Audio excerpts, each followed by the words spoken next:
Nama pemimpin Pondok Pesantren Al Zaitun, Panji Gumilang, belakangan menjadi perbincangan. Dirinya terus menjadi kontroversi karena sejumlah ungkapannya viral di media sosial. Terbaru, Panji meminta Mendagri menghapus item agama di kartu tanda penduduk atau KTP. Pasalnya menurut dia, manusia tidak harus direpresentasikan dengan kartu pengenal. Tidak sampai di situ, ternyata jejak digitalnya juga mencengangkan. Ia pernah masuk penjara. Dilansir tribuntimur.com dari surya.co.id, Panji Gumilang tercatat pernah menjadi tersangka pada tahun 2011 lalu.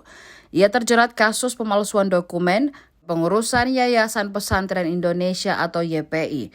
Dalam sidang vonis yang berjalan pada tahun 2012, Panji divonis bersalah dan dihukum 10 bulan penjara oleh Majelis Hakim Pengadilan Negeri Indramayu. Vonis tersebut jauh lebih rendah dari tuntutan Jaksa Penuntut Umum atau JPU yang menuntutnya 2 tahun 6 bulan kurungan. Selanjutnya ia dijebloskan ke penjara pada tahun 2015 berdasarkan putusan kasasi dari Mahkamah Agung.